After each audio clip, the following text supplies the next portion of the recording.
오늘 본문 말씀은 여호수아와 이스라엘 백성들의 가나안 정복을 마친 내용을 기록하고 있습니다. 여호수아는 하나님의 명령을 끝까지 잘 마무리하였습니다. 여리고 성보다 25배나 큰 하솔과 그 연합군들까지 물리치고 하나님의 명령에 따라서 도액한 말들의 힘줄을 끊고 병거를 불살랐습니다. 전리품에 욕심을 부리지 않겠다는 것입니다. 여호수아는 우리가 본받아야 하는 참 훌륭한 지도자입니다. 그런데 이 가나안 정복에서 아주 작은 흠집이 하나 있었습니다. 그 내용이 22절에 기록되어 있습니다. 이스라엘 자손의 땅 안에는 아낙 자손이 하나도 남음이 없고 가사와 가드와 아스도세만 약간 남았더라. 네. 아낙 자손이 누구일까요? 이 아낙 자손에 대해서 잘 아셔야 합니다. 벌써 40여 년 전의 일입니다. 이스라엘 백성들이 40년간 이집트 노예 생활을 청산하고 출애굽하였습니다. 그리고 하나님의 명령에 따라서 시내산에서 성막을 짓고 십계명을 공부하였습니다. 예, 이 모두 다 시내산 계약을 통해서 이스라엘 백성들을 제사장으로 세우시겠다는 그러한 과정이었습니다. 1년 동안 그렇게 하였습니다. 그리고 난 다음에 하나님께서는 이스라엘 백성들을 가데스 바네아로 데려가셨습니다. 가데스 바네아는 뭐냐 하면은 지중해 변을 쭉 따라가면은 이스라엘이 있고 그 밑에 경계가 있죠. 바로 가나안 땅과 이스라엘 지금까지 차지한 땅의 경계에 있는 것입니다. 가나안 땅의 경계. 예. 그곳에서 12명의 정탐꾼을 뽑아서 가나안 땅을 정탐케 하였습니다.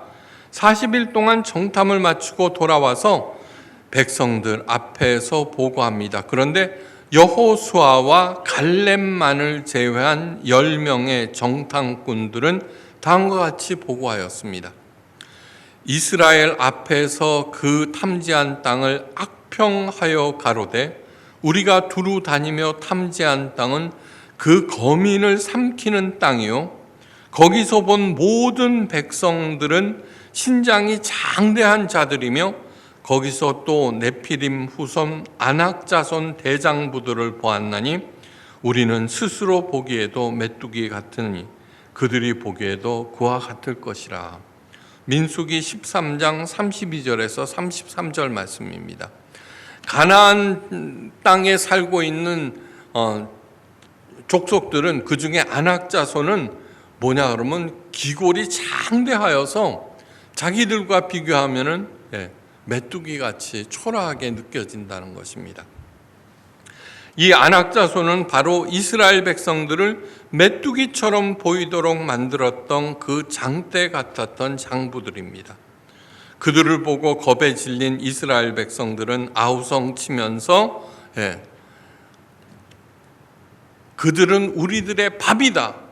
그들의 신은 죽었고 우리 하나님은 살아 계시다면서 그들의 말을 반박했던 여호수아와 갈렙을 돌로 치려 했던 그 이스라엘 백성들을 하나님께서 징계하셔서 40년간 광야에서 유리하다가 종래에는 모두 거기서 죽어야 했습니다. 지금 가나안 땅을 차지하고 있는 이스라엘 백성들은 제2세대들입니다.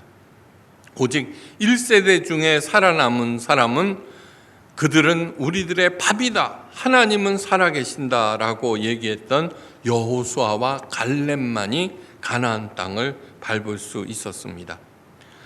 아낙 자손은 하나님의 백성들을 두려워 떨게 했던 존재들입니다. 아낙 자손은 지금 없는 것이 아닙니다. 우리들에게도 아낙 자손이 있습니다. 과연 아낙 자손은 무엇일까요?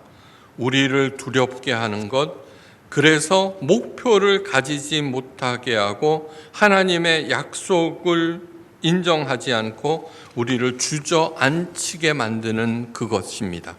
예, 그것이 안악자손입니다. 무엇보다도 나는 할 수 없다는 생각이 바로 안악자손, 나를 주저하게 하는 것, 나를 주저앉히는 모든 것들이 바로 오늘날 안악자손들입니다. 주위 상황을 볼 때, 또 내 자신을 볼 때 호락호락한 것이 없습니다. 그 문제들 앞에서 나는 한 마리의 불쌍한 메뚜기일 뿐입니다. 여호수아와 갈렙만이 제외한 모든 사람들이 광야에서 40년간 유리하다가 다 죽었다는 뜻은 무엇이냐면 인생은 바로 광야입니다. 네. 그렇게 언제나 움츠리고 두려워 떨었던 안악자손 앞에서 그런 사람들은 끝내는 천국에 들어가지 못한다는 뜻입니다. 가나안 땅에. 네. 아무리 조심스럽게 살고 한다고 하더라도 끝내는 광야에서 다 죽어버렸습니다. 나를 두렵게 하는 문제를 해결해야만 합니다. 네. 해결하셔야만 합니다. 그래야지 젖과 꿀이 흐르는 가나안 땅에 들어갈 수 있습니다. 어떻게 해결할 수 있을까요? 어떻게? 첫째는 하나님에 대해서 잘 아셔야 합니다. 하나님은 오직 성경 말씀을 통해서 알 수 있고 말씀을 통해서 만날 수 있습니다. 목사를 통해서 그런 것이 아닙니다. 오직 성경 말씀을 통해서만 하나님을 제대로 알 수 있고 만날 수 있습니다.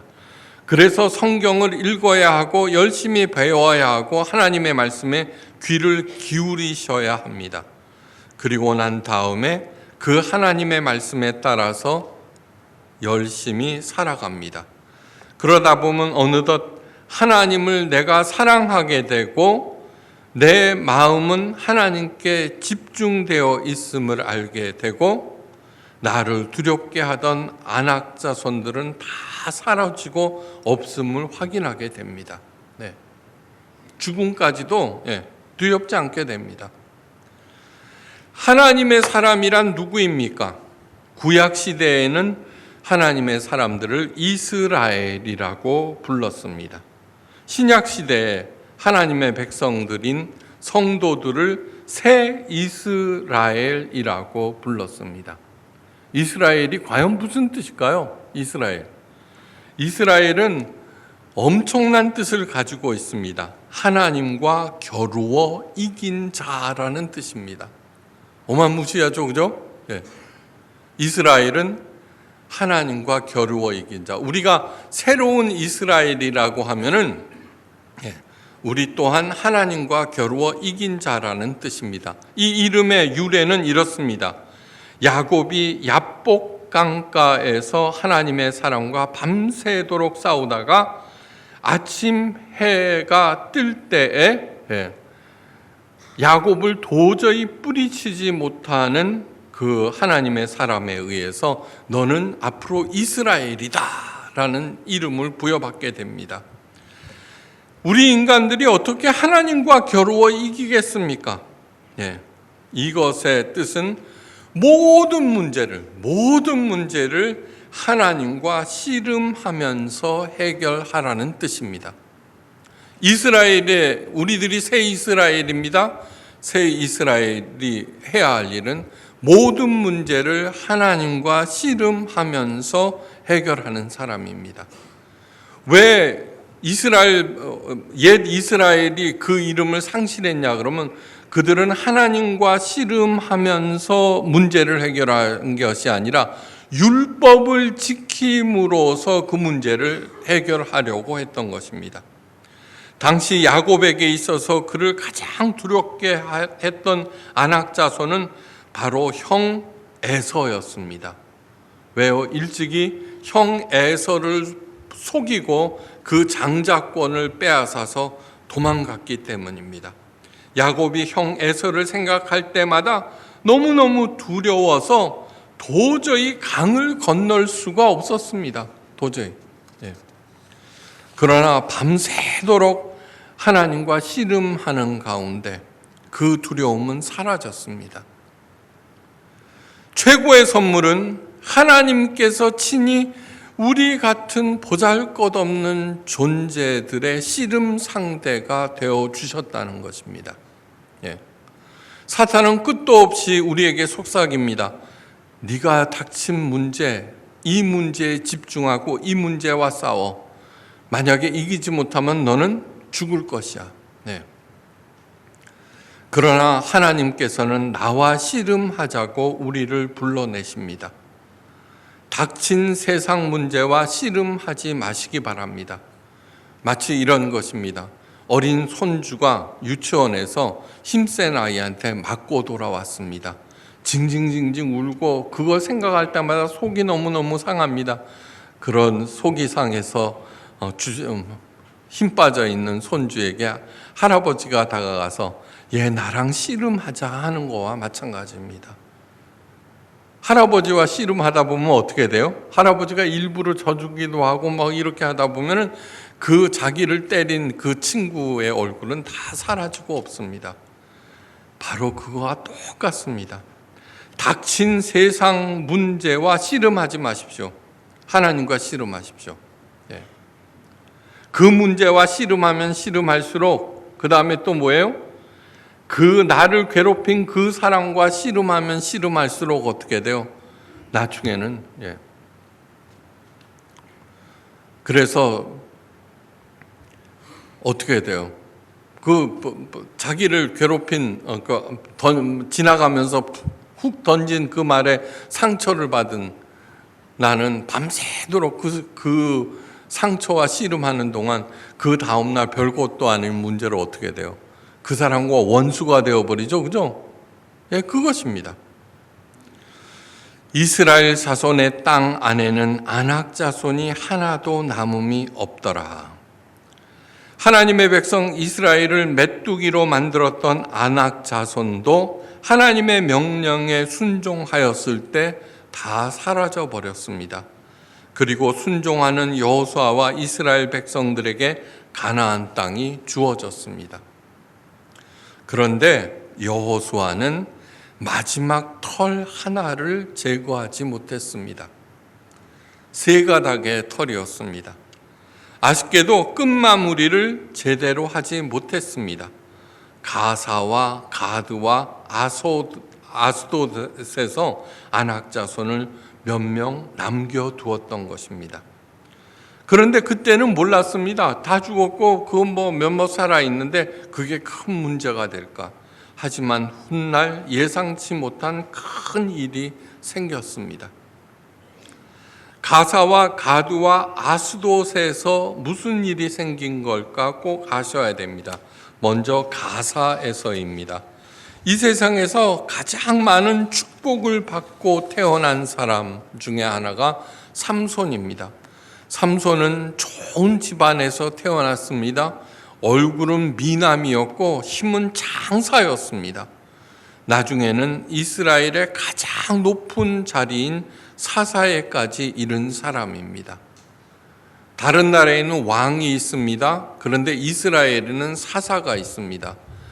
왕은 계승됩니다. 자기 자손들에게. 사사는 모든 권한을 다 가졌으나 어떻게 돼요? 계승하지 못하는 그런 존재가 사사입니다. 그런데 이 천하무적의 삼손을 가볍게 무너뜨린 여인이 하나 있습니다. 사사기 16장 1절 말씀, 삼손이 가사에 가서 거기서 한 기생을 보고 그에게로 들어갔더라. 그 가사의 기생이 다름 아닌 드릴라입니다.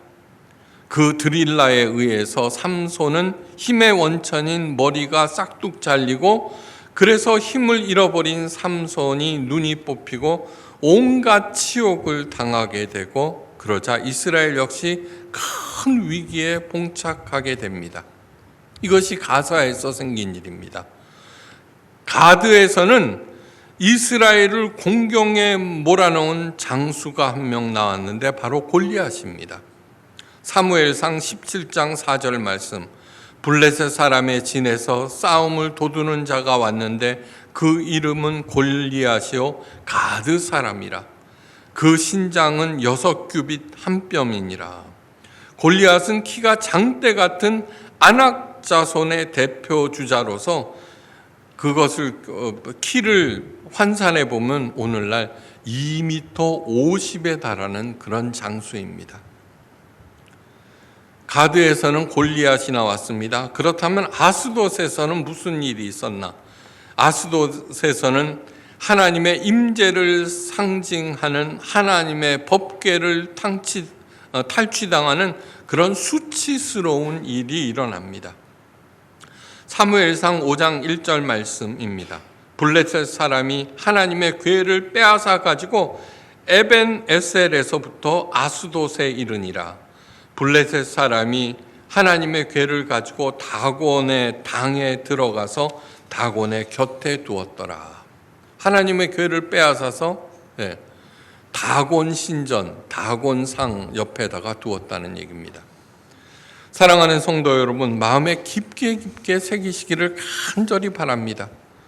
하나님의 말씀을 잘 듣고 하나님의 뜻에 순종하시되 끝까지 순종하셔야 합니다. 끝까지. 성경은 죄를 누룩에 비유하였습니다. 그래서 예수님께서는 누룩을 조심하라고 신신당부하셨습니다. 누룩은 아주 작은 것에 불과하지만 밀가루 반죽 전체에 퍼져나가서 그 전체를 변질시켜 버립니다. 죄를 헬라어로 하마르티아라고 하는데 그 원래 뜻은 관역에서 빗나가다입니다. 관역이 누구입니까? 바로 하나님입니다. 하나님에서 빗나간 것은 모두 다 죄입니다. 맨 처음에는 눈에 보이지 않는 아주 작은 각도에서 출발하였지만 그 궤도를 수정하지 않고 방치하였다가는 나중에 엉뚱한 방향으로 날아가 버립니다. 그래서 사도 바울은 이렇게 경고합니다. 스스로 속이지 말라. 하나님은 만홀히 여김을 받지 아니하시나니 사람이 무엇으로 심든지 그대로 거두리라. 자기의 육체를 위하여 심는 자는 육체로부터 썩어질 것을 거두고 성령을 위하여 심는 자는 성령으로부터 영생을 거두리라. 갈라디아서 6장 7절에서 8절 말씀입니다. 아무리 하나님의 사랑을 받는 성도들이라고 하여도 육체를 심고 성령을 거둘 수는 없습니다. 반드시 그에 대한 대가를 치러야 합니다. 이것은 만고불변의 법칙입니다. 만고불변의 법칙. 중심을 보시는 하나님을 속일 수가 없습니다. 죄로부터 나를 떨어뜨리기 위해서 최선을 다하셔야 합니다. 그러나 우리들은 모두 한치 앞을 내다보지 못하는 인간들입니다. 실수와 허물과 죄에서 절대로 자유로울 수가 없습니다. 그전에는 몰랐습니다. 그래서 죄를 방치하였고 나는 그로 인하여 큰 곤욕을 치렀습니다. 그런데 이제는 알았습니다. 무엇이 더 중요하고 무엇이 덜 중요한지를. 이제는 다시 그렇게 하지 않을 것입니다. 이제는 하나님의 말씀이라면은 목숨을 버려서라도 따를 것입니다. 이제는 매사를 예수님의 가르치신 방법대로 행할 것입니다. 바로 이것이 하나님 아버지께서 자녀인 우리들의 실패를 통해서 배우기를 원하시는 것입니다. 사랑하는 성도 여러분, 무너진 폐허 위에서 젓가락으로 남은 잔해를 뒤지는 일은 이제 멈추셔야 합니다. 왜 무너졌는가 그 원인을 하나님의 시각으로 바라보시고 찾아내시기 바랍니다. 그렇게 하면은 그 실패의 진짜 원인, 숨겨진 원인을 제대로 알게 되고 그래서 다시는 반복하지 않게 되고 나는 점점 하나님의 영광 쪽으로 가까이 다가갑니다. 여호수아가 가사와 가드와 아스돗의 안악 자손들을 남겨두어 큰 화가 생겼지만 그 모든 화들을 하나님 아버지께서 해결해 주셨습니다. 이 모두 다 참 하나님의 사람들에 의해서 이루어진 것입니다. 드릴라에게 빠져 치욕을 당한 삼손은 다시 하나님 앞으로 겸손하게 돌아옵니다. 그리고 하나님께 마지막 기도를 올립니다. 이 하나님의 영광을 위하여 마침내 자기 자신을 드립니다. 수많은 이방인들이 모인 다곤 신전의 기둥을 있는 힘을 다해서 무너뜨립니다. 물론 자신도 그 돌더미에 치여 죽습니다. 그러나 그때 죽은 이방인들의 숫자가 삼손이 살아서 무찌른 이방인들의 숫자보다도 많았다고 성경은 기록하고 있습니다. 온 이스라엘을 떨게 만들었던 골리앗도 하나님의 사람 다윗의 돌멩이 몇 개에 의해서 쓰러져 버립니다. 다곤 신전에 모셔졌던 하나님의 법궤는 소리도 없이 그 엄청난 다곤 신을 무너뜨려 버립니다. 하나님께서 모두 친히 이런 것들을 하나하나 해결하셨다는 것을 보여줍니다. 사람으로서 모든 악을 제거할 수 있을까요? 없습니다. 바리새인들의 실패의 결정적인 원인은 바로 완벽주의입니다. 완벽주의. 완벽한 것과 완벽주의는 다릅니다. 내가 악을 다 제거하겠다는 것입니다. 어느 정도로 그 완벽주의가 심했느냐 하면은 하나님의 아들 예수님이 틀렸다고 잘못되었다고 십자가에 못 박아 버릴 정도였습니다. 우리 예수님께서 조용히 말씀하십니다. 내가 온전하니 너희도 온전하라. 온전과 완전의 차이를 아시죠? 그죠? 네. 완전은 100%, 온전은 점점 완성에 가까워지는 것입니다. 이 말씀은 계속해서 나를 살피고 하나님의 말씀을 경청하고 나를 하나님의 뜻으로 몰아가서 그리스도의 장성한 분량에 이르기까지 성장하라는 뜻입니다. 아무리 내가 잘했다고 하더라도 그리스도에까지는 도달할 수 없습니다. 그래서 온전케 하시는 주를 바라보라고 히브리서 기자는 우리들에게 간청하고 있습니다. 사도 바울이 우리에게 신신당부를 합니다. 우리가 선을 행하되 낙심하지 말지니 피곤치 아니하면 때가 이름에 거두리라. 아멘입니다. 갈라디아서 6장 9절. 실패에 연연하지 마시기 바랍니다. 우리를 부르시고 의롭게 하시고 끝내는 영화롭게 하시겠다 약속하신 그 주님만을 바라보면서 하나님의 영광을 위해서 다시 일어나시기를 바랍니다. 어떤 문제를 만나도 하나님과 씨름하면서 하나님으로부터 지혜를 얻고 능력을 얻어서 마침내 진정한 이스라엘로 거듭나시기를 주의 이름으로 축원합니다.